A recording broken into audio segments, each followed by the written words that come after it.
부모 노릇이 쉽지 않은 시대라고 생각을 합니다. 노심초사 걱정을 안 하려 해도 안 할 수가 없는 그런 시대가 됐습니다. 뉴스를 보니까 친구랑 놀러 나갔는데 그것이 마지막이 되어버린 이야기들이 요즘 마음을 좀 무겁게 합니다. 우리 모두는 자녀로서 또 그리고 부모로서 삽니다. 요즘 건강하면 증손자도 보고 그렇게 오래오래 사시는 분도 있습니다. 100세가 넘으신 분을 생각하면 문득 그런 생각을 해봅니다. 이 장수의 복을 누리는 것도 어지간한 정신력, 멘탈이 건강하지 않으면 장수의 복도 누릴 수 없다고 그런 생각을 해요. 왜냐하면 어느 순간 남겨진 기억이 아픔이고 또 재앙일 수가 있다는 거예요. 그 교수님 가끔 TV에 인터뷰하고 이렇게 나오는 걸 이렇게 들으면 무슨 이렇게 얘기하다가 그래서 그분은 지금 어떻게 사시는데요? 그랬더니 응 죽었어 그러는 거예요. 그러고 보니까 이분은 100세가 되셨는데 뭐 기억 속에 뭐 60대건 70대건 80대건 주변의 사람들이 하나 둘씩 떠났을 거 아닙니까? 근데 이분한테는 여전히 그 기억이 남아 있어요. 좋든 슬프든 그 기억이 남겨진 분들은 그분을 생각했는데 지금 곁에 없단 말입니다. 그리고는 누가 물으면 죽었지 이렇게. 그러면 이게 어지간한 정신력 아니면 그 복을 누리겠냐고요. 저도 코로나 이 여간에 뭐 2년 채 안 되는 어간에 주변에 직간접적으로 4분이 천국 가셨단 말입니다. 근데 그 중에 어떤 분은 한 10년 전쯤에 제가 맨날 뚝섬에서 족구를 같이 하신 분이에요. 그러면 문득 그런 생각하고 그 뭐 할아버지 웃음 지으면서 오는 분이 지금 생각해보니까 뚝섬 이렇게 지나갈 때 족구했었는데 근데 없단 말입니다. 그러면 그 잠깐의 순간인데 마음이 좀 하고 좀 해요. 근데 그 100세가 사신 분들은 그런 분들이 한두 분이겠냐고. 죽었어. 말은 그렇게 하지만 그렇게 말하는 순간에 이 정신력이 얼마나 건강해야겠냔 말이에요. 그러니까 장수의 복을 누리는 것도 정신력이 있어야 그것도 누리는 거지.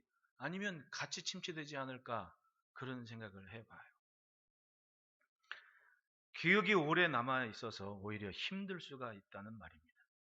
그것을 견뎌내야 복을 누리는 겁니다. 그렇게 생각하면 어른은 어른이어서 무조건 공경할 수밖에 없습니다. 왜냐하면 내 생각에 어른은 견딘 것이 많은 분이에요.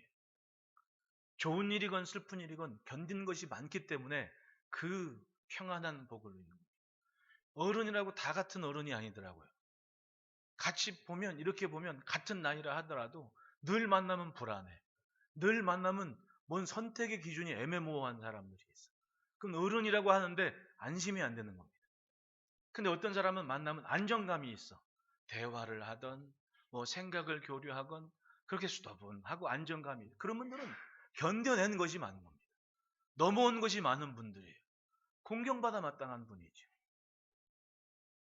인생이라는 것이 좋은 날만 있겠습니까? 웃을 날도 있고 울 날도 있고 또 생각처럼 되는 날도 있고 생각처럼 안 되는 날도 많습니다.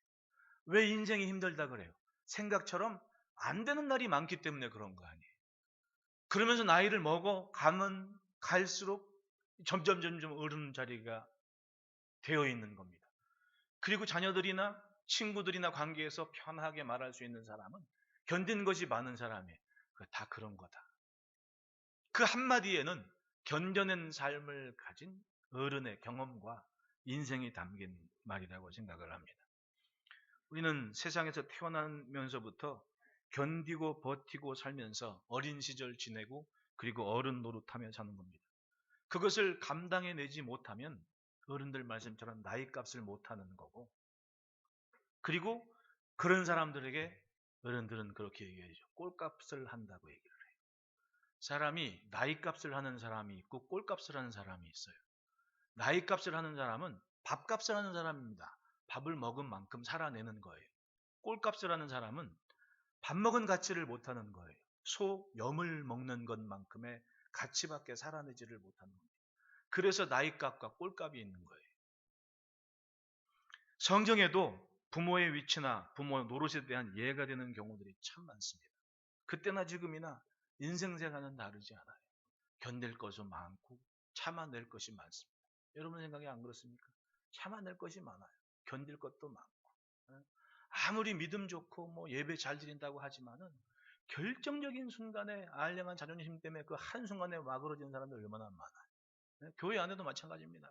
평소에는 권사님, 뭐 집사님, 뭐 저쩌고 하다가 그 자존심 하나 건드렸다고 막 불그락불그락하고, 특별히 이 부모들이 문제가 뭐냐면 자기 자녀에 관한 문제가 있으면 뭐 앞뒤 안 재. 예? 솔직히 안 그래요, 여러분? 예? 여기 다 주일학교 애들 다 보냈던 사람들이고 애들 다 큰 분도 계시고 그러지만은 애들 수련회 갔다가 난리 나면 그걸 또 못 참네. 예? 그 뭐 때문에 그런 거예요? 그 알량한 자존심이 그걸 견뎌내지를 못하는 겁니다. 근데 그걸 견디지 못하는 사람은 어딜 가든 그것 때문에 힘들고 괴로운 거야. 어른 될 날이 힘든 겁니다. 그래서 밥값이란 꿀값이란 말이 생긴 거예요. 아담과 하와도 인류 최초의 부모였습니다. 그분들이 있을 때는 뭘 해든 인류 최초야. 밥을 먹었으면 인류 최초로 밥을 먹었습니다. 애체벌을 했으면 인류 최초로 엄마가 아들을 때렸습니다. 이렇게 되는 거지. 아담과 하와가 인류 최초의 부모가 됐습니다. 가인과 아벨을 낳았어요. 인류 최초의 부모 노릇하기 쉬웠습니까? 진짜 그거는 정말 힘든 부모였어요. 처음 자식들 낳는데 처음 자식 낳은 그 엄마 아빠가 너무 고생을 했어. 마음고생이. 왜? 어느 날 애들이 크고 한 놈은 농사 짓고 한 놈은 목축하고 그렇게 있는데 들판에서 소식이 들렸네. 큰아들이 둘째 아들을 죽였대요. 이게 인류 최초의 부모가 경험한 가족 내 아픔이었던 거예요. 큰아들이 둘째 아들을 죽였대요. 세상에 이런 가정이 어디 있습니까? 그게 인류 최초의 가정이었던 거예요. 그리고 인류 최초의 부모가 경험한 아픔이었던 거죠. 인류 최초의 첫걸음이 그랬는데 그 뒤로 나온 인류는 오죽했겠냐고. 그러니까 부모 노릇하기 힘든 거예요, 여러분. 갈수록 어려워. 옛날에는 뭐 관계되는 것이 없고 뭐 느릿느릿하게 됐지만 요즘은 엄청 빨라요. 정복은 뭐건 애들이 경험하는 수가 많아서 옛날 10살하고 지금 10살하고 애들 경험치가 차이가 많이 납니다. 정말 그래요. 뭐 그런 건 생각 안 하고 엄마 아빠들이 무조건 애 낳고 말만 하면 어머 우리 애가 천재인가 봐요. 그런단 말이지. 듣는 게 많아서 그런 거예요. 다 그만큼 해 요즘 애들은. 근데 그러다 보니 어떻게 해? 위험한 일도 많고 걱정거리도 많아지는 거예요. 그런 시대를 사는 겁니다. 네? 요즘 애들 조그만 애들 뭐 말하는 거 대화하는 거 이렇게 귀 한번 들어보십시오. 네? 그런 생각 안 하게 생겼나. 그런 때를 우리가 사는 거예요. 부모 노릇 정말 어렵습니다. 네? 토요일 며칠 전에 권사님들이랑 오랜만에 밥 해가지고 같이 주방에서 먹으면서 그런 얘기를 하는데 권사님들도 연세가 벌써 막 70대 다 되신 분들 아닙니까? 근데 자식들 걱정은 한두 곳도 없는 거야. 어떻게 키우다 보니까 아이고 대학 가놓으면 지가 알아서 하겠지. 웬걸 시집장가 보낼 걱정하고 뭐 취직 걱정하고 같이 걱정해. 아유 결혼하면 지들이 알아서 살겠지. 웬걸 손주 내면 또 손주 낸 것 때문에 걱정해. 이것저것 다 하고. 아니 부모 노릇하기 쉬워요? 더 어려워졌습니다. 옛날 어른들은 아이고 지복은 지가 타고난단다 얘기하기 쉬웠지. 지금은 그게 아닌 것 같아. 다 내 몫이야 다 내 몫이야. 그게 어른들 마음 아니에요? 여기 앉아서 웃고 계신 엄마들 아빠들 남 얘기가 아니라 내 얘기니까 웃죠? 다 그런 거 아니냐고. 부모 노릇하기가 쉬운 게 아니야. 어려워. 걱정도 많고 고민도 많이 생기고. 그런데 아담과 하와는 첫째 아들이 둘째 아들을 죽여버렸습니다. 충격이었겠죠. 그리고 셋이라는 아들을 낳고 그 뒤를 통해 이어지는 인류를 보십시오. 하나님을 향한 믿음과 예배를 귀하게 여기는 가정들이 생겨나기 시작했습니다. 그래서 셋의 후손들은 가인의 자손들은 성경을 보면 뭐 성을 만들었다, 농기구를 만들었다, 뭐 음악을 만들었다, 악기를 만들었다 이런데 셋의 후손들은 뭔 얘기가 나오면 단을 쌓았다 이런 얘기가 나와요. 그 순간부터 구별되기 시작했습니다. 세상을 사는 엄마 아빠들이 세상에 관심을 가지고 세상의 발전 발달사 문명과 문화에 관심을 가지고 쫓아내는 사조가 있었고 한쪽은 지금 그게 중요한 게 아니야. 야, 너 삼촌, 큰 삼촌이 너 모르는 둘째 삼촌이 있었는데 죽었어. 응? 우리는 그럴 때가 아니야. 하나님을 예배해야 돼. 하나님을 경배해야 돼. 하나님의 말씀을 쫓아가야 돼. 그리고 단을 쌓는 가정들이 생겨나기 시작했습니다. 노아가 그랬고 아브라함이 그랬습니다. 그 순간부터 그들은 아마 쉽지 않은 삶이었을 거예요. 노아의 경우를 보십시오. 쉬웠습니까? 부모 노릇하기? 나 아쉬운 거, 나 답답한 건 참어. 엄마 아빠들이. 근데 뭘 못 참어? 자식들 억울한 일 당하면 그걸 못 참는 거야. 응? 근데 노아 할아버지가 120년 동안 방주를 만들었단 말이에요. 그러면은 노아의 자식들이 결혼했어요, 안 했어요? 남의 집 딸 데려다 결혼했어, 안 했어? 마스크를 쓰고 있으니까 못 드린단 말이니까 대답을 좀 크게 하시라고. 노아의 자식들이 결혼을 했어, 안 했어? 했단 말이지. 그럼 그 딸들은 어떻게 해서 만났을 것 같아? 딸들이 찾아왔겠어? 응? 아들놈들이 찾아갔겠지? 응? 그러니까 만났단 말이야? 그 시집장가를 갔어. 그러면은 애들이 크면서 밖에 있는 사람들하고 세상에 있는 사람들하고 교류를 했단 얘기, 안 했단 얘기야? 했단 말입니다. 그러면 그때 아버지는 뭐 하고 있었냐고. 농사를 진 거야, 뭐 양을 친 거야, 뭐 한 거야? 성경을 보면 산꼭대에서 방주만 만들고 있었단 말이야. 그러면 애들이 친구 만나고 시대 쭉쭉 나갔다면 와서 하는 얘기가, 아빠, 애들이 아빠 방주 만든다고 비웃던데? 무슨 마른 하늘에 비가 오냐고 그런 얘기 하던데? 라고 얘기했을 것 같아, 안 했을 것 같아? 그러면 이 자식들은 장가가고 방전에 들기까지 맨날 밖에 나갔다 오면 조롱거리만 된 거예요. 야, 니네 아버지 방주 만든다며? 했을 거 아니냐고.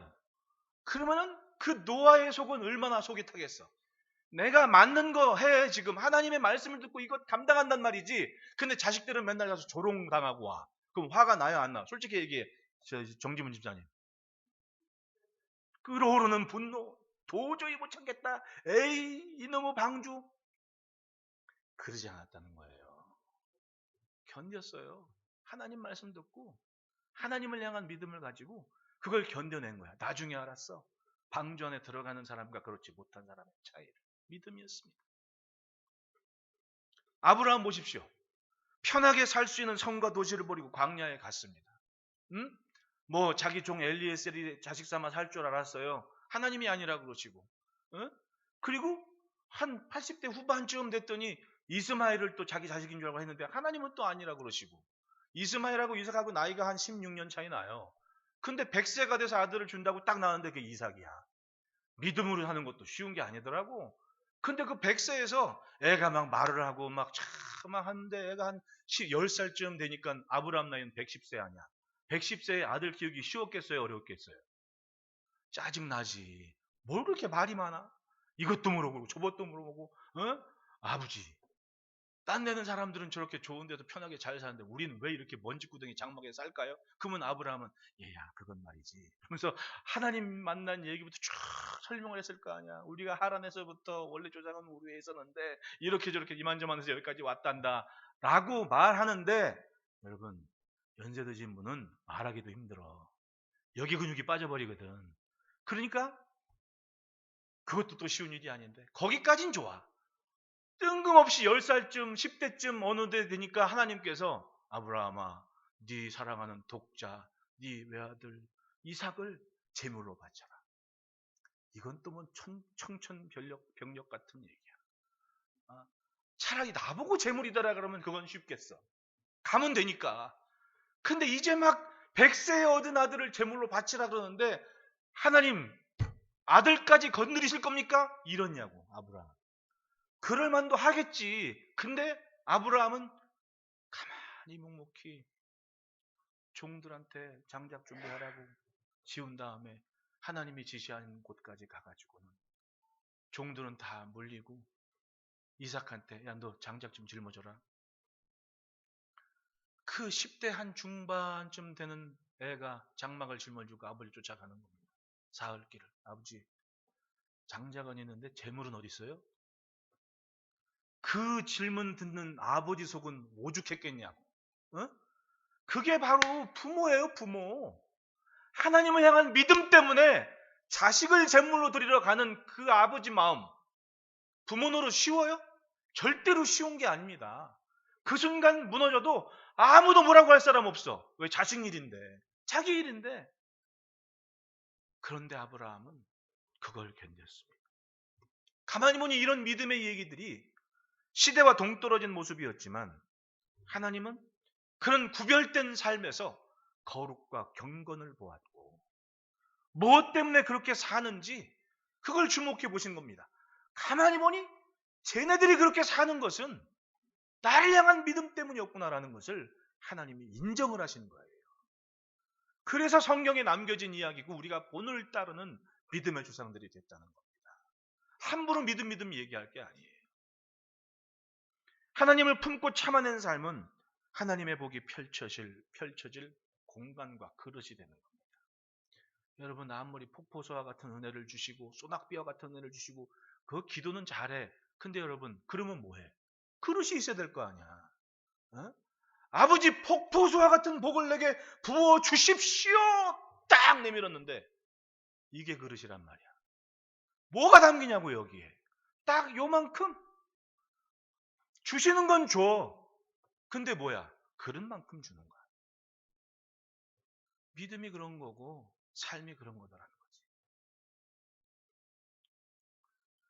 담지 못하면 아무리 주셔도 그건 내게 아니에요.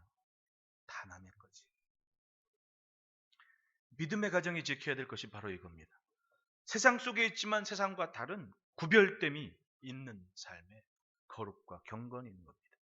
그 안에서 자란 아이는 장차 하나님께서 주목하시는 인물과 도구로 쓰임을 받습니다. 모세를 보십시오. 모세의 아버지 아므람과 요게벳, 그 가정에서 세 번째 아이가 태어났습니다. 근데 그 아이가 태어날 시기가 굉장히 어려운 시기였습니다. 그런데 그 가정이 다른 가정들과 다른 것 한 가지는 믿음이 있었다는 거예요. 믿음. 출애굽기 2장을 보면 바로가 명령을 해요. 그러므로 바로가 그의 모든 백성에게 명령을 이르되 아들이 태어나거든 너희는 그를 나일강에 던지고 딸이거든 살려둬라. 아들이면 다 나일강에 던져지는 시기입니다. 남자아이가 출생하면 그냥 가지고 군사가 하건 자기들이 하건 왕의 명령을 내린 거예요. 나일강에 던져버리라. 그런 때였습니다. 근데 아기를 딱 낳는데 남자아기야. 23절 보십시오. 믿음으로 모세가 낳았을 때에 그 부모가 아름다운 아이임을 보고, 이걸 읽기를 좀 국어 어법에 맞춰가지고 띄어쓰기에 맞춰가지고 읽어보면 믿음으로 모세가 낳았을 때에 그 부모가 아름다운 아이임을 보고 이렇게 읽히죠. 믿음이 있었다는 겁니다. 언제? 아이가 딱 낳았을 때 딱 본 순간 엄마 아빠가 믿음이 딱 생겼습니다. 유대인 공동체에 피해갈 수 없는 죽음의 그늘이 드려졌는 그 순간인데 이 엄마 아빠는 믿었어요. 그럼에도 불구하고 믿음이 더 컸다는 겁니다. 마땅히 아기를 나일강에 던져야 되는 시기인데 그럼에도 불구하고 믿음이 더 커서 그 아이를 숨겼다. 여러분, 우리 믿음으로 삽시다. 모세가 아기 때 엄마 아빠가 그렇게 믿음으로 산 거 알았어 몰랐어? 모세는 엄마 아빠가 믿음으로 산 거 80이 돼도 몰랐을 거야. 근데 오늘 본문 보면 모세는 엄청 뛰어난 인물이 됐어요. 그 누구 때문이요? 모세의 믿음 때문이 아니었어. 엄마 아빠가 하나님 앞에 견뎌낸 삶을 가지고 있었던 것을 하나님이 기억하고 계셨다가 80년 후에 그 집 아들을 하나님의 놀라운 역사에 구원자로, 지도자로, 도구로 하나님이 컨택을 하시고 사용을 하셨다는 거예요. 할렐루야. 그러니까 모세 하지만 따지고 보면 모세의 믿음 이전에 엄마 아빠의 간절한 믿음이 있었습니다. 죽음을 넘어서는 간절한 믿음. 여러분, 자녀들 앞에서도 당당하게 믿음으로 사는 모습을 보이시기를 축원합니다. 알건 먹은 그건 중요하지 않아. 하나님은 아신다는 거야. 내 자식이 그걸 알건 모르건 그건 둘째 문제고 일단 하나님은 부모들의 믿음의 몸부림을 보고 계셨다는 겁니다. 내가 미처 모르는 내 삶에 의미가 있다는 것이 얼마나 감사한 일입니까? 아므람과 요게벳의 믿음이 아니었으면 모세는 없었습니다.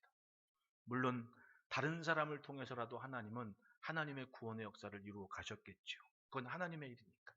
그런데 엄마 아빠의 간절한 믿음을 주목해 보셨던 하나님은 그 하나님께서 하시고 싶은 그 일에 그 집 자식, 그때 그 아기, 그 영광과 은혜를 모세 때 활짝 강력하게 사용해 주셨다는 것.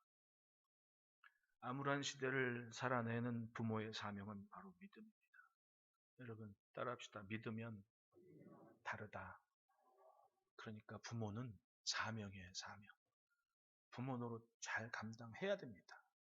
어버이 주일에 무슨 뭐 효도 이런 건 뭐 그건 초등학교 도덕 시간에 다 배운 얘기야. 국민학교 도덕 시간에.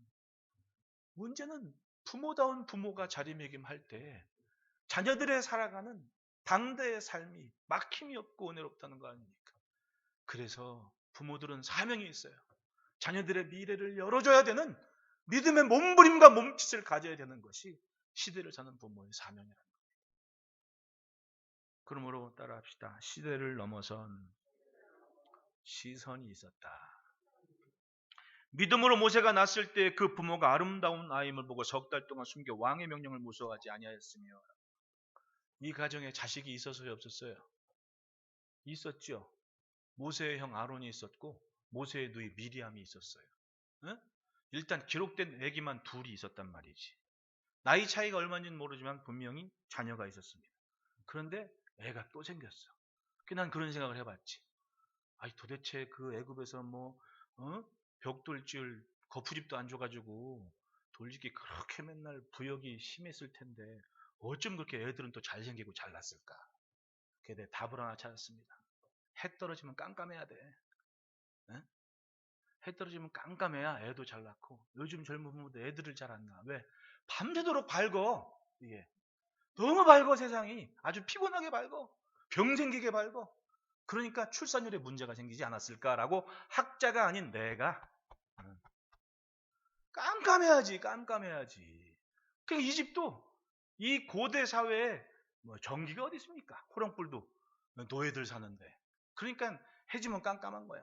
어쩌다 보니까 셋째까지 생겼네. 근데 그 셋째를 품에 안는 순간 다른 때와는 달랐어. 이게 굉장한 거야. 자식들 뭐 첫째 아론이건 미리암은 애 낳았을 때 안 귀환한 자식들이 어디 있어? 그건 다 똑같아 상식적으로. 근데 모세를 낳았을 때는 이 셋째 아이를 낳았을 때는 뭔가 달랐습니다.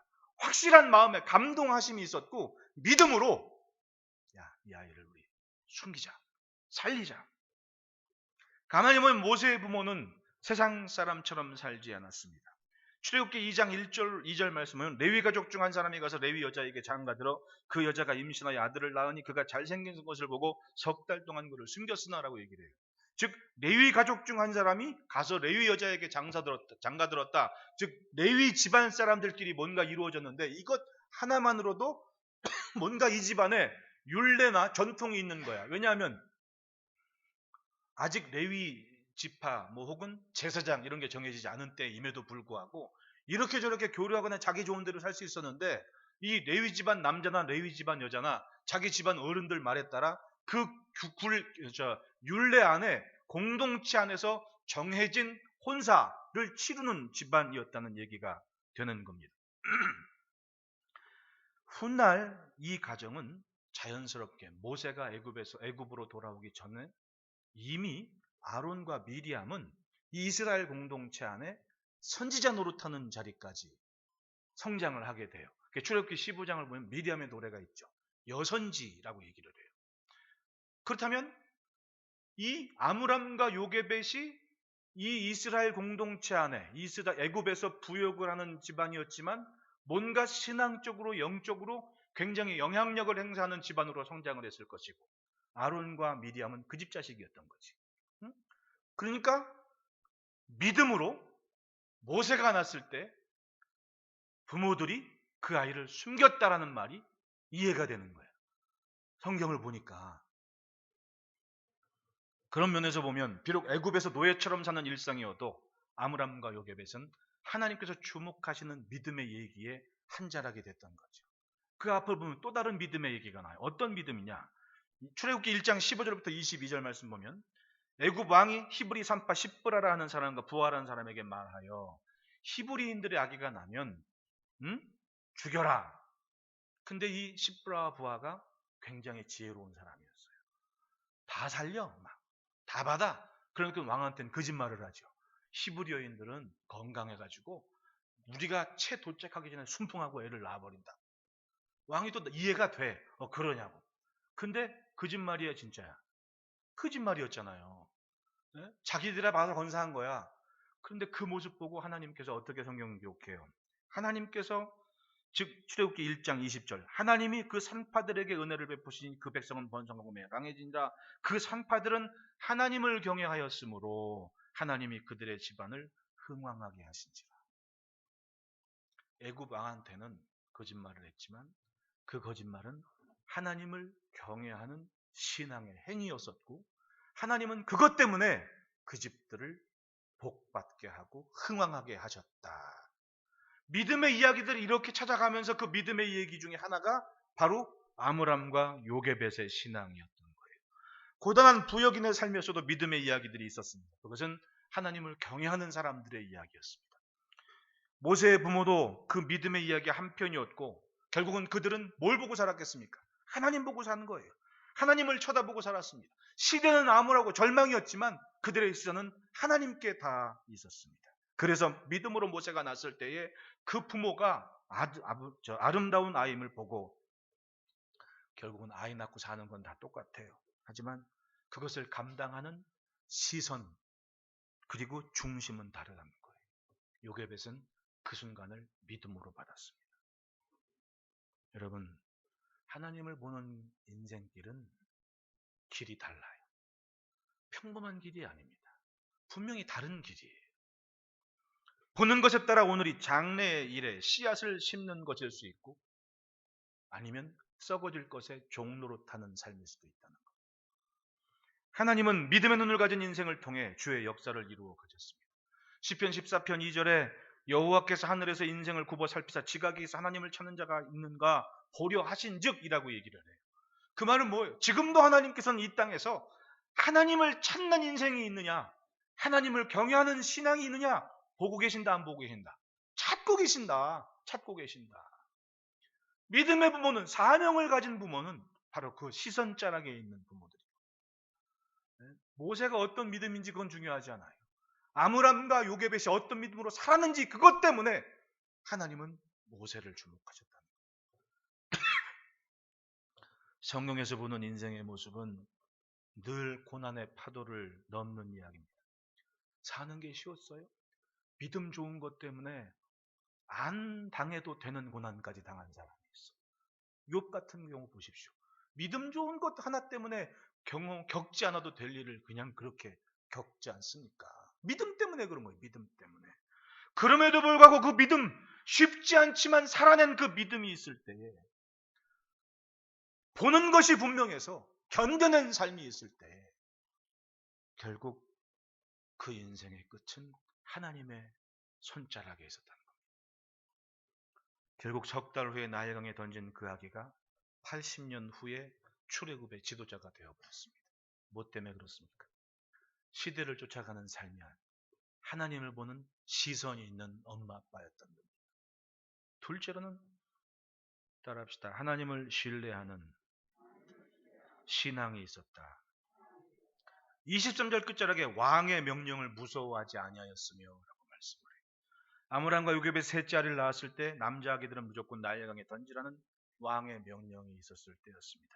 그러면 당시 히브리 공동체 안에 남자 아기를 출산하는 모든 집은 살려면 그 명령을 따라야 됐을 거 아닙니까? 그럼 나일강에 많은 아이가 던져졌다는 얘기예요. 이미.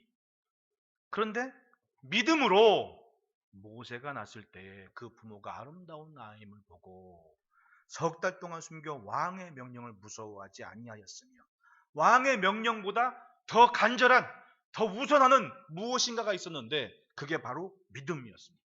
우선순위의 문제였습니다. 도저히 이 순간 이 감동만큼은 포기할 수가 없다는 믿음이 있었고 그리고 믿음의 선택을 했어요.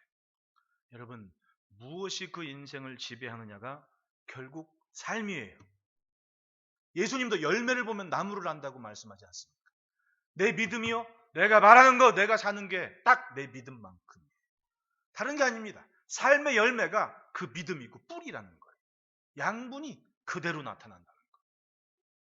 노아는 방주를 만들면서 세상이 이해할 수 없는 삶을 살았습니다. 얼마나 조롱을 받았겠습니까? 그런데 그걸 견뎌내고 살아냈습니다. 왜? 믿음 때문에 그런 거예요. 믿음.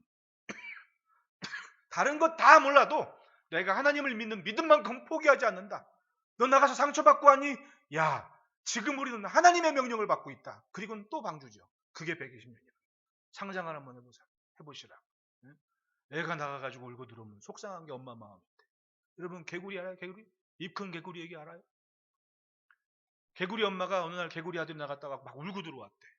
그래가지고 개구리 엄마가 개구리 아들한테 너 왜 이렇게 울어? 그랬더니 엄마 애들이 나 입 크다고 놀려. 네 입이 뭐가 커? 그럼 뽀뽀를 해주는데 뽀뽀를 한 번에 못해. 입이 커가지고 돌아가면서 했다는 얘기야. 그게 엄마 마음이야. 어? 근데 모세는 노아는 그것보다 먼저 하나님을 믿는 믿음, 그래서 견뎠다는 거예요. 방주를 만들었습니다. 그 복을 누가 누려? 자식들이 누린 거지.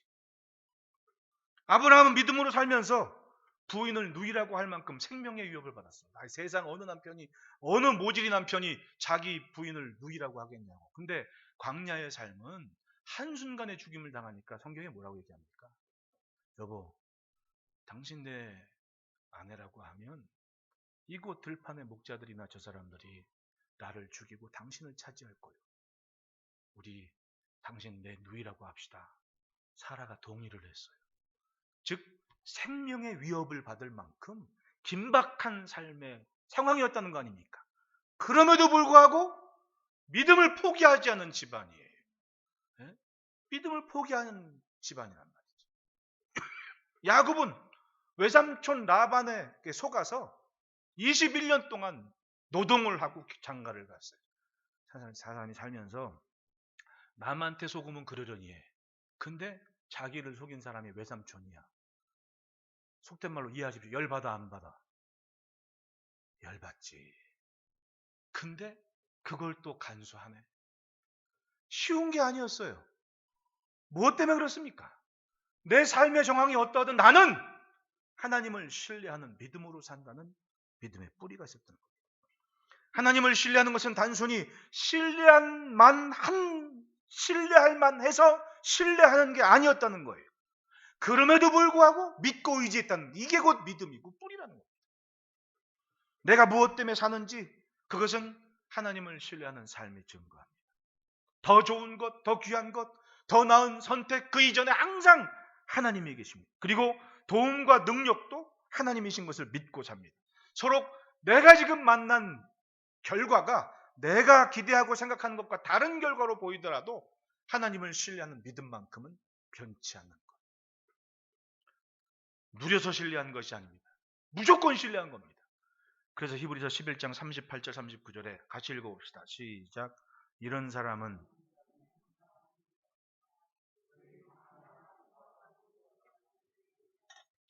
이 사람들은 다 믿음으로 말미암아 증거를 받았으나 누려서 신뢰한 게 아니에요. 무조건 신뢰한 거지. 다니엘의 친구 사드락과 메삭과 아벳느고가 시기질 때문에 저 풀무에 불에 던져지게 됐을 때 아니랍니까? 그때 뭐라고 얘기합니까? 왕이시여, 하나님이 우리를 살리실 건 분명한데 그렇게 하지 아니하실지라도 이 천지에 하나님은 오직 여호와 하나님 한 분이십니다. 그리고 던져졌습니다. 그 뭐예요? 내가 기대하고 생각한 것과 다른 결과가 있는데 그럼에도 불구하고 하나님을 신뢰하는 믿음을 지켰다는 거예요. 결국 신뢰의 문제였습니다. 살다 보면 자존심이 신앙보다 중요한 사람이 있어요. 자존심이 상처를 받으면 앞뒤 물불을 안 가려. 왜? 신앙보단 자존심이 먼저거든. 앞서 가정의 주일에 앞서 얘기했지만은 교회 안에서도 마찬가지예요. 아무리 그렇게 막 믿음 좋고 막 그래도 자식 문제만큼은 양보를 못하는 사람들이 있어요. 저도 그런 때가 있었어요. 내가 주일학교 때 전도를 많이 했어요. 집안 친구들이. 솔직히 좀 이쁘게 생겼잖아. 반응이 없네. 그래 나만 이쁘게 생각해. 그 걔가 이제 학교 가서 집 가까우니까 막 애들 전도도 하고 많이 했단 말이야. 근데 그 중에 이제 그 좀 이렇게 가정이 좀 어려운 애도 있고 그래가지고 그 놈을 내가 이름도 기억해. 흥택이란 놈이야. 이놈이 이 전도를 같이 왔는데, 아이 전도를 해서 막 뭐 맛있는 것도 막 해주고 막 집사람이 떡볶이도 불러다가 막 먹이고 막 다 해줬거든. 아이 어느 날 애가 들어왔는데 여기 상처가 나 피가 찔찔 들어온 거야. 깜짝 놀래가지고 야 이거 웬일이냐? 현택이가 그랬대. 그러면 내가 아우 근데 전도해서 온 애거든. 그걸 어쩌? 쿡 사귀고 살다 보면 그런 날도 있겠지. 그냥 후시된 말 해주고 참았는데 내 친구가 그걸 보더니 바보탱이야. 피부과를 데려가야지 그걸 냅두면 어떠냐고. 어떡하냐고. 피부과를 데려가는 게 맞대. 그러면 이게 상처가 없어진다네. 근데 지금도 보면 날 추우면 이 상처가 나. 그래 내가 그 상처 보면 누구 생각하겠어? 현택이 이놈. 이게 솔직한 에? 근데 그게 감정으로는 할 일이 아니지 않습니까? 에? 내가 그런 경험을 했으니까 난 이해를 해. 그 어리 주일학교나 뭐 학생부나 뭐 이런 얘기 자식들이 이해가 돼. 부모하면 솔직히 그런데 근데 그 감정이나 아픔이 신앙을 앞설 수는 없다는 거예요. 여기 보십시오. 바로 이분들이 그런 삶을 살아온 삶이 아닙니까? 자기 감정이나 신앙, 이 명예나 어떤 사람은 재물과 명예 때문에 또 신앙을 또 저버리는 사람이 있어요. 그거면 그냥 아차 막 그냥 예? 교회 안에서 뭐 여전도 회비건 남전도 회비건 낼 거면 얼마나 좋아. 어디 가서 친목회 회비는 그렇게 잘 나면서 말이지. 뭐 친목회 회비 내라 그러면 막 20만 원 하면 막 내. 근데 교회에서 10,000원 회비 내라면 그렇게 또 싫어하는 사람이 있대. 참. 또 그거 싸워? 1년에 12만 원인데 그걸 한 번에 내고 그냥 말아버리지. 냈네 안 됐네 또 그걸 또 하네? 그게 뭐냐고 창피하게. 그건 뭐예요? 재물이 신앙보다 더 중요한 자리에 있다는 것을 반증하는 얘기 아니냐고. 아무리 부인해도 어쩔 수가 없지. 그거는. 과연 하나님을 신뢰하는 믿음보다 중요한 게 뭐 있습니까? 그게 하나님이 주목하시는 믿음의 가정이라는 것을 알고 인정하고 살아야죠. 결국 신뢰의 문제입니다. 하나님을 신뢰하는 인생은 어떤 정황이건 하나님은 아시니까 하나님께서 아시는 대로 보답하시고 보응하신다. 그게 신뢰의 믿음이에요. 그리고 하나님 앞에 던지는 겁니다. 하나님 여기까지입니다. 여러분 석 달 참고 아기 나일강에 던져버렸습니다. 그 엄마만 오죽했겠냐고. 근데 던진 이후의 시간은 하나님이 그 즉시로 책임했습니다. 그 당시에 요게벳만이 아니라 다른 아기들도 다 던졌을 거예요.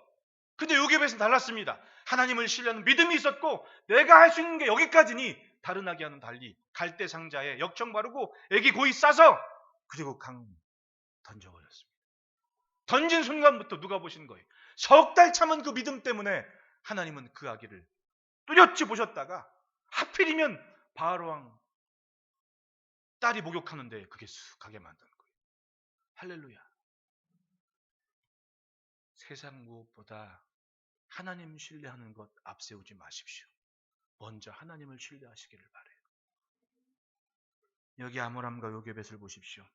믿음으로 산 석 달 이후 어쩌면 그런 생각하지 않았을 것 같아요. 여러분 보십시오. 우리도 그러잖아요. 솔직히 어차피 던질 거 진작 던질 걸. 그 이제 막 100일 되는 애기 얼마나 예뻐. 응? 우리 애도 처음에 애기 낳았을 때 어쩜 그렇게 이쁜지 집사람이 머리를 이게 애들 옛날 할머니들이 낳자마자 이거 했잖아요. 이거 머리 빡빡. 응?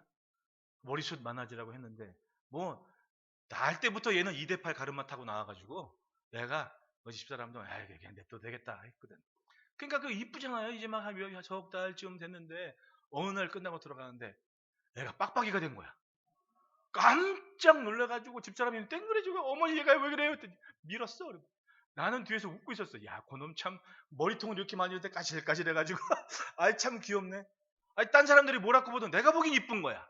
그게 100일 되는 애기들 모습. 근데 그 애기를 갈대 상자에 덤어서 나일강에 보내는 엄마 마음을 생각해 보죠. 그러면 그런 생각 안 들 것 같아. 석 달 정들었는데 사랑했는데 차라리 그때 던져버리고 그냥. 왜 그 석 달을 내가 했을까? 그런 생각 안 했을 것 같아요, 여러분. 그런데 그 감정마저도 드러나지 않았습니다. 그리고 차이가 있다면 다른 애기들 엄마들 그냥 왕의 명령이니까 낳자마자 던지는데 이 엄마 100일쯤 된 아기를 갈대상자 잘 만들어서 물 한 세개 만들어서 히브리인을 상징하는 그 포대기 잘 싸서 그 아기를 나일강에 던진 겁니다. 하나님을 신뢰합니다. 평범한 사람은 후회했을 거예요. 괜히 같이 석 달 살아가지고 정 붙었다. 그런데 그런 말이 있어요. 후회는 살아서 겪는 최고의 지옥이다. 빈센조가 그랬대. 빈센조가. 참 명언이야. 후회는 살아서 겪는 최고의 지옥이다. 이들 부부에게는 하나님을 신뢰하는 것을 보인 석 달이었습니다. 비록 그때는 석 달이었지만 그 석 달은 하나님을 신뢰하는 삶을 포기하지 않는 절박한 전부였던 거예요. 전부. 그 석 달이. 여러분, 하나님을 신뢰하는 모습이 석 달일 수 있고 3년일 수 있고 30년일 수 있어요. 다른 것을 우선하기보다 그 신뢰하는 모습을 지켜내시기를 축원합니다.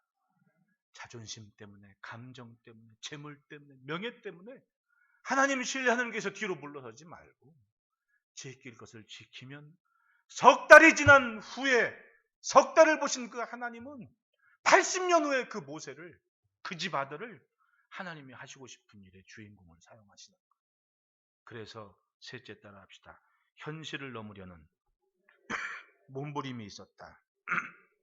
23절 말씀 보면 석 달 동안 숨겨라고 말씀. 석 달 동안. 나일강에 아기를 던지는 순간까지 오직 믿음으로 살아낸 삶이었습니다. 믿음의 반응과 몸짓과 몸부림이었습니다. 그리고 요게벳의 손에서 던져진 아기는 하나님의 손에 잡혀서 출애굽의 지도자가 됐습니다. 석 달 후에부터. 믿음으로 사는 것은 항상 삶이 따릅니다. 우리는 종교 생활, 종교 활동을 하는 게 아닙니다. 인생을 하는 것이 평범하지 않습니다. 믿기 때문에 좀 다른 것이 분명히 있습니다. 하나님을 위하는 것에 때로는 세상이 알지 못하는 신기한 일도 경험을 하고 그것을 감당하는 삶이 있습니다. 분명 신뢰하는 만큼 살아내는 것이 믿음이었고 그 믿음은 남편도 모르고 아내도 모르고 자식도 이해하지 못하는 일이 분명히 있어요. 참 그래요. 제 친구가 얼마 전에 그런 얘기를 해요. 평상시에도 자기 식당하는 권사님인데 가끔 무슨 일이 있으면 이렇게 봉투를 준비해서 온대요. 1,000만 원도 들었고 500만 원도 들었고 찾아온대. 그러니까 목사님들이 생활이 뻔하지 않습니까? 그런데 선교 됐건 어떤 무슨 일이 됐건 목사님들 모임이건 그냥 앞장서 잘 치러내요. 이유가 있었어.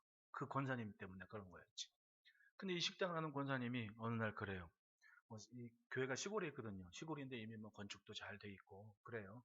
근데 시골인데 좀 이렇게 땅이나 이런 거 노후에 하는 사람들이 자주 오는 곳인 것 같아요. 이분이 식당을 하니까 손님이 이 사람 저는 많이 올 거 아니에요.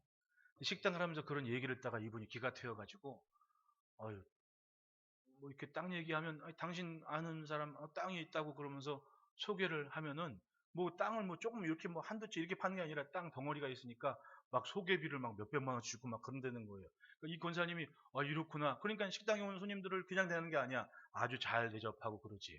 그렇게 이제 오랫동안 식당을 하신 거예요. 그러다가 몇 년 전에는 식당에 오는 사람 중에 또 이렇게 좀 땅 소개하고 이렇게 하는데 그분이 주식 투자하시는 분이었던 것 같아요. 여러분 주식을 투자하는 것과 투기라는 것과 차이가 있으니까 제가 이런 얘기했다고 또 오해하지 마십시오. 투기가 아니에요. 투자하는 거야 주식은. 그래서 이분이 이렇게 하다가 주식을 투자를 했는데 지지난주인가 목사님한테 그러더래요. 목사님 저 지금 뵈러 가겠다고. 점심시간 지난 다음에 교회 아무도 없나요? 아무도 없죠. 사무실 나 혼자 있죠. 그러니까 와가지고 한다는 얘기가 권사님이 그러대요. 목사님 지금 제가 헌금을 드리면 1억을 드릴 수가 있고 조금 더 있으면 좀 더 드릴 수 있을 것 같아요. 어떡하지요? 근데 여러분 헌금에 대한 감동은 제일 첫 번째 생각이 제일 맞는 생각이야. 요게 좀 미뤄지잖아? 그럼 무슨 생각 들어? 내 생각이 들어. 사람 생각. 그게 좀 지나면 무슨 생각이 들어? 마귀가 주는 생각이 들어. 그게 아나니아와 삽비라 얘기 아니에요. 그러니까 이 친구가 권사님 권사님이 뜬금없이 그런 생각 드는 건 하나님이 특별히 감동하시는 것일 수 있으니 헌금 드리는 것은 바로 하는 게 좋습니다. 권사님 돌아가서 이틀 후에 봉투를 딱 가지고 왔는데 얄떨에 기도를 딱 해주고 권사님 돌아가신 다음에 봉투를 딱 열어보니까 정확히 1억이 들었다는 거지. 근데 권사님이 그래. 남편은 몰라요. 남편은 몰라요. 이건 목사님하고 저만 아는 걸로 그렇게 해 주세요. 그러더라는 겁니다. 그러니까 이 믿음으로 헌신하는 건요. 아무리 가까워도 믿음의 정도가 있고 신뢰의 차이가 있기 때문에 그걸 이해하는 사람이 있고 이해 못하는 사람이 있다는 거 아니에요. 사람 사는 게 그런 거예요. 믿음이라고 다 같지는 않다는 얘기지. 그런데 이 권사님은 그게 마음의 도전인 거야. 그러니까 늘 더 있고 더 주시는 것은 어떻게 하면 주의 일을 할까 관심을 갖고 찾아요. 그 몸짓과 몸부림을 사람이 아는 게 아니라는 겁니다. 하나님이 아신다는 거. 하나님이 기억하신다는 거. 이 식당 일 뻔한 거 아니에요. 고되고 힘들고. 그래도 이 권사님 마음에는 이 나이에 이렇게 권사하고 살면서 할 일이 뭐냐는 거지. 조금이라도 여유가 있을 때 주님의 일을 하겠다고 시시때때로 찾아와서 더 주시는 것 같고 참여한다고 봉사한다고 목사님을 찾아요. 그러니까 그것은 믿음이 다른 같지 않은 사람들은 절대로 이해할 수 없는 그분만의 몸짓과 몸부림이라는 거예요. 세상 속에 사는 것이 쉽지 않습니다. 하지만 우리는 빈손이 아닙니다. 믿음으로 살아가는 삶에서 던져지는 모든 것들은 하나님의 손길에서 믿음의 열매가 되어 쓰여지는 겁니다. 자녀를 위해 할 수 있는 것 중에 최고는 믿음의 몸부림과 몸짓이라는 겁니다. 여러분 아므람과 요게벳이 그런 몸부림과 몸짓을 했다는 것이 모세가 알았어요, 몰랐어요? 모세는 나중에 철들어 돌아올 때까지 그건 죽었다 깨어나도 모르는 거예요. 애기가 뭘 알아? 그런데 하나님은 알더라는 거지. 이 엄마 아빠가 어떻게 아기를 향한 믿음의 몸짓과 몸부림을 가졌는지. 그래서 하나님께서 누구를 찾을까 누구를 사용할까 할 때 하필이면 그때 그 아기 아므람과 요게벳이 무슨 소원을 가졌겠습니까? 그 믿음은 하나님과 그들 부부만이 아는 이야기일 것입니다. 어쨌든 이 석 달은 그 믿음의 몸부림과 몸짓이었습니다. 어떤 것? 현실을 넘으려는 몸부림. 다 주기라는데. 그러나 이것만큼은 안 됩니다, 하나님. 그리고 하나님을 찾는 믿음으로 석 달을 숨겼던 거예요. 비록 석 달을 넘기질 못했지만 거기까지가 할 수 있는 최고의 신뢰한 믿음의 몸부림과 몸짓이었던 거예요. 해보지도 않은 것보다 중요한 건 그렇게 석 달 믿음의 몸부림을 했다는 겁니다. 여러분, 세상을 사는 것이 결코 쉽지 않아요. 제가 언제나 다큐멘터리 프로그램 보는데 저 남해에서 미역다는 할아버지 얘기해 주는데 70이 넘으신 분이에요. 조그만 배 타고 나가서 섬에서 좀 떨어진 갯바위에 미역이 아주 그냥 풍성해. 그걸 낫으로 거기로 올라가서 따는데 파도 치는 거 마저 보면요. 보고만 있어도 멀미가 나요. 네? 근데 거기서 그 미역을 낫으로 베는데 낫으로 미역을 베는 할아버지가 한마디 그 촬영하는 기사 앞에서 카메라에 대해 그런 얘기를 해요. 내가 70이 넘었는데 어린 시절부터 이 섬에서 미역 따며 살았다. 근데 단 하루도 파도는 나에게 호락호락하지 않았다고. 단 하루도 나에게 호의를 베푼 적이 없다고. 그렇게 70이 넘은 거예요. 세상 사는 게 쉬워요? 어려워요. 부모 노릇하기 쉬워요? 정말 힘듭니다. 그런데 그 파도를 넘는 겁니다. 무엇으로? 믿음으로, 하나님 신뢰하는 신앙으로 시대를 넘는 시선을 갖고 몸부림과 몸짓을 가지고 살아내는 겁니다. 자식들은 몰라요, 그거를. 뭘 합니까? 몰라요. 그러나 부모들은 몸짓과 몸부림을 가지고 그렇게 살아내는 것을 자식들은 모르는데 하나님은 그걸 알고 계시더라는 겁니다. 그게 아므람과 요게벳의 석 달의 신앙이었어요. 세상이 호락호락하지 않아도 그럼에도 불구하고 믿은 것을 쫓아가는 삶의 몸부림 치는 것이 신앙의 부모의 사명인 거예요. 분명한 것은 지금은 잘 모릅니다. 어쩌면 그 석 달이 끝나는 날 요게벳은 그런 생각하지 않았을까요? 여기까지가 끝이구나. 이렇게 끝나는구나. 그게 이제껏 믿어온 석 달의 끝자락이었어요. 그런데 하나님은 그 순간부터 눈 떼지 않고 엄마가 보지 못하는 그 아기를 지켜보셨는데 기가 막혔어. 미리암이 그거 보다가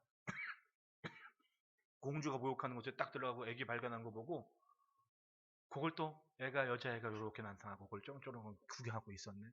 그랬더니 뭐라 그래? 이 아기 강보 싼 거 보니까 이 히브리인인가 보다. 가서 히브리인 유모를 좀 데리고 와라. 미리암이 제가 히브리인 유모를 알거든요. 내뜸 달려가서 엄마 빨리 가자. 그리고 나서 그 아기를 엄마가 데리고 키운 거예요. 성경을 자세히 읽어보세요. 그때 그 아기는 공주를 매일 만나지를 않았어요. 아기가 좀 뭔가 똘망똘망 살만할 때 만나는 거지. 그 나중에 엄마가 모세를 데리고 공주한테 이렇게 일정 기간 지난 다음에 딱 보여줘. 그때 공주가 야 이름 좀 지어봐라. 그러니까 모세가 애굽 말이 아니잖아. 히브리인 말이잖아. 근데 아기를 이 공주는 어떻게 줘요? 히브리인 이름으로 줬단 말이야. 그러니까 부모가 믿음으로 잘 살면요. 자식들에게 덕이 있는 관계가 형성이 되는 거야. 아니, 다른 애기를 다 죽이는 그 마당에 공주라고 뭐 달라? 근데 공주는 참 신기하게도 아유 내 아들 잡으면 되겠다 라는 마음이 생길 것부터 이름 지을 때 그래도 히브리인 강포 포대기 읽고 왔으니 너 히브리인이니까 이름은 좀 히브리식으로 줘야 되지 않겠니? 여보 유모야 뭐라고 지을까? 모세가 좋겠습니다. 그러니까 모세라고 지어진 거 아니겠어요 여러분? 예? 얼마나 재밌어요. 참 이런 얘기 듣는 여러분도 참 복된 사람이다. 그죠? 요럴 때 아멘을 했으면 내가 좀 우쭐하지. 예, 얼마나 좋겠냐고. 끝일 수 있었습니다. 그런데 하나님은 그 순간부터 던져진 이후에 책임지셨습니다. 80년 후에 그 아기는 출애굽의 지도자가 됐습니다. 할렐루야. 믿음의 부모는 미래를 엽니다. 믿음으로 열어줍니다. 우리가 지금 지는 팬데믹의 상황을 보십시오. 분명히 재앙입니다. 하지만 보이는 것이 전부가 아닙니다. 이것이 시대를 향한 하나님의 적극적인 부르심이 아니라고 누가 감히 말할 수 있겠습니까? 어떤 집안 막내딸이 그런 얘기를 하더래요. 아빠, 메르스 끝난 다음 3년 있다가 코비드 19이 왔습니다. 20년, 21년, 22년 6월쯤에 끝난다고 얘기하는데 그러면 끝나자마자 또 팬데믹이 올 수 있는 거 아닙니까? 야, 네 집 딸이 되게 똑똑해. 그게 지금 우리가 사는 시대의 모습입니다. 어떻게 미래를 열겠습니까? 세상 사람과 똑같은 시선과 삶을 가지고 무슨 내일을 기대하겠습니까? 돌아가 한번 생각해 보십시다. 아무것도 없는 폐허더미에서 오직 하나님을 향한 몸짓과 기도와 소망 가지고 나라를 찾고 경제의 부흥과 60년 내에 이만큼 성장한 나라가 어디 있습니까? 따지고 보면 내 자식은 쌀밥 먹이고 싶습니다 아버지. 그렇게 기도한 할머니 할아버지의 기도가 우리의 밑바탕이 됐던 거 아닙니까? 시대를 넘어선 시선이 있었고 하나님을 신뢰하는 신앙이 있었고 믿음의 몸짓과 몸부림을 가지고 하나님 찾는 삶이 있었기 때문에 이루어진 일입니다. 그렇다면 이 시대를 사는 어버이 부모들은 사명을 품어야 됩니다. 믿음으로 미래를 열어줘야 됩니다. 절망의 시대를 믿음으로 사는 아므람과 요게벳처럼 사는 만큼 사는 것이 아니라 믿음으로 살아내는 몸짓과 몸부림을 가져야 돼요. 믿음의 가정들은 사는 것이 의미가 분명히 다릅니다. 여러분 하루 한 번씩 자녀를 축복하시기를 축원합니다. 특별한 날일수록 식탁에 둘러 앉아 덕담을 하고 자녀를 향한 복과 소원을 품고 기도를 합시다. 지금 내 자녀들이 그걸 몰라도 자녀들이 하려고 하는 게 아니잖아요. 내가 믿음으로 감당해낸 몸부림은 하나님이 기억하시는 거예요.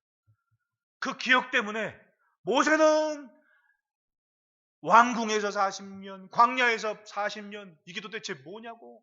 하나님 부를 때 알지도 못해가지고 내가 지금 이 상황에서 무슨 말을 할 수 있어갖고 내가 하나님 그 일을 하겠냐고 하는 지경까지 됐지만 석 달 동안의 몸짓과 몸부림을 살아낸 아므람과 요게벳 때문에 즉 엄마 아빠 잘 둔 덕에 모세는 기어이 하나님께서 출애굽의 지도자라는 자리에 기꺼이 사용하시는 그런 인생이 됐던 거예요. 할렐루야. 믿음으로 산 삶을 가진 부모와 그 자녀에게만은 하나님의 시선은 따로 있습니다. 반드시 열매가 되어 사용하실 겁니다. 여러분 가정에 그 같은 복이 충만하기를 축복합니다. 기도하겠습니다. 하나님 아버지 감사합니다. 우리에게 믿음 주시고 믿음의 풍복대로 가정과 또 자녀의 복을 누리게 하심을 감사합니다.